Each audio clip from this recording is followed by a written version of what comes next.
Hey, Coach John here, head pro at the Racket Club of Cocoa Beach. Here to give you a nice lesson here on the second most important shot in tennis, the return of serve. So this shot is widely overlooked in our lesson plans and making sure that we're practicing this. We always hear that the serve is extremely important, but nobody really talks about the return of serve. If you don't make your return, you can't play 50% of the time. So you want to make sure that this is a very solid technique, and you recognize the different types of ways to return the serve in order to better your chances of staying in the point and or going offensively with this return. Okay, so the types, there are a couple different types of returns that we want to look at today, and a lot of it depends on the opponent that you're playing. If you're playing against an opponent that has a really big first serve, you're looking at, hey, I've got to shorten up those backswings and catch that shot out in front of me, redirect that pace. Then two, we have that player that hits that nice cupcake little loft approach shot / serve that we all sit there and dream about, where you want to turn that shoulder, come up and really attack that ball. And then three, we've got that player that really hits that heavy kick serve or topspin serve that you have to deal with. And there's a couple different ways to kind of tackle that. So one of these techniques will definitely benefit you. A lot of it is personal preference and how well you like to move, so that then that way you can find something that'll help you in your return game. So what we're going to start off with is that fast serve, because everybody has to play against that player that has that very big first serve. So we're going to go over a couple techniques real quick of how to combat that. So one of the main things about the return of the serve is you really want to make contact on that fast serve in your strike zone. So above the knees, but below the chest and shoulders. So there's really one great way to deal with this. And what we're going to do is we'll start back behind our baseline. Okay. Our nice garden hose giving us some help. We'll start a couple feet back behind the service line or the baseline. We'll get into that ready position. The toss will go up and you start to creep in right before contact, split, and then you can see where that ball is going. You can see here I read that ball is coming to my backhand. I can start my turn, short backswing, step forward, and follow through. That's more of an aggressive shot. So then if I do it on my forehand side, I'll start in ready position again, creep up, split, boom, contact out in front. As you can see, I'm keeping that swing very simple, not going for too much, because I want to redirect this ball and use that player's pace against them.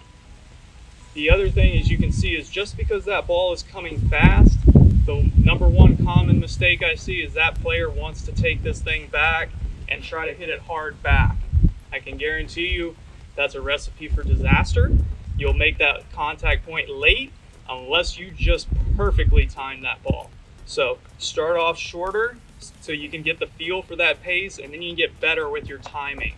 So then now I'm able to really use my return as a weapon now. And now that server has to really think twice about hitting that big serve at me.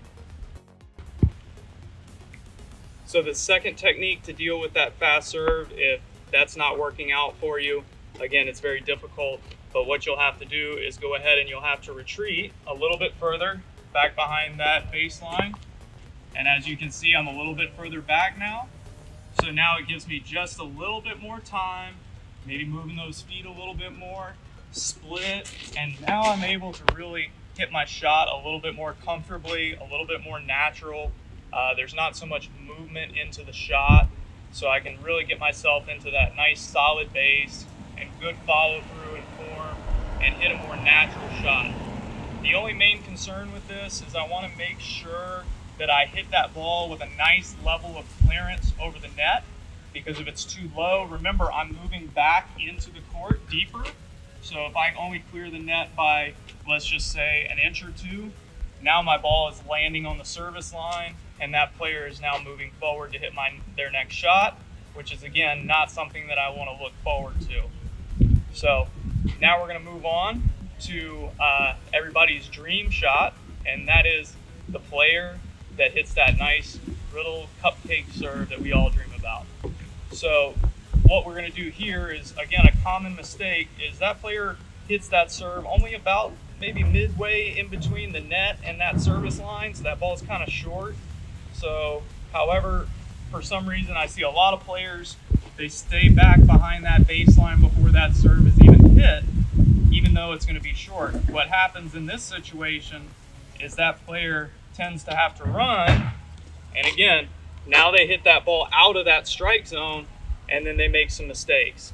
So when you have that player that hits that real weak serve, hey, step into the court. As you can see, now I'm in front of my baseline, my homemade baseline, and now I can turn and really move up and take this ball at a more natural strike point, a little bit higher, where I can really have some fun and unload on that ball and really hurt my opponent and really make and put the pressure on my opponent to make that first serve and not have to go into their second. And then I am able to control the point that way. So the last serve that we have to deal with is that heavy topspin or kick serve. As a lefty, I love that serve. So if you're playing against me, you're going to deal with this a lot. I hope none of my opponents are watching this video because I don't want to give you a heads up on how to deal with it. But here we go. So what you're going to do is there's two techniques. One, the best way to deal with this ball is, again, starting a little bit behind that baseline, not as far.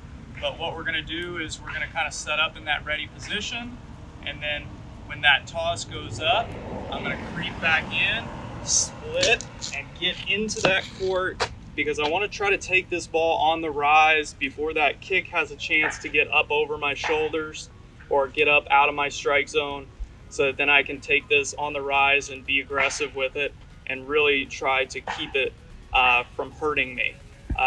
This is a very difficult shot to hit again, but if you're really playing against a player that's got a great kick serve, this is the best way to deal with it without sending yourself too far off the court. So now to the last resort, if we're having a little bit of trouble, what you're going to have to do, unfortunately, is step back.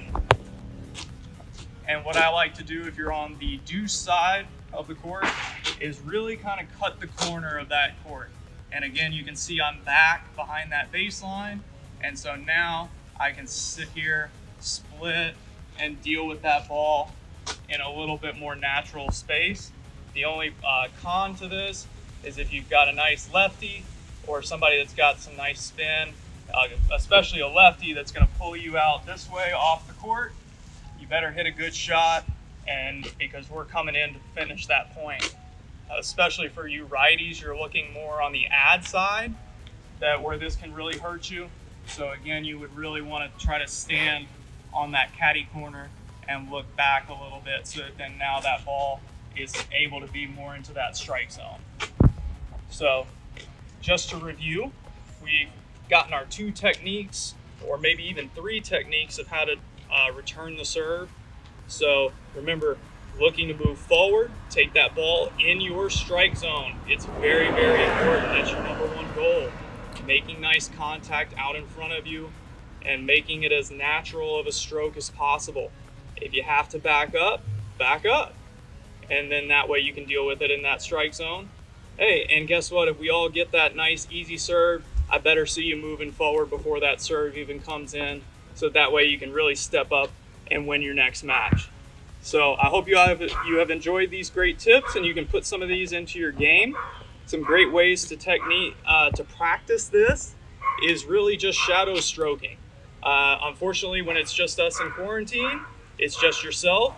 So if you have a mirror, or if you're out here just practicing, visualize, boom, visualize winning that point and working hard, and that way you're able to train that muscle memory. Because without practice, you're going to revert back to that old habit that was maybe holding you back a little bit. So get out there, practice some strokes, and hope to see you back on the court soon.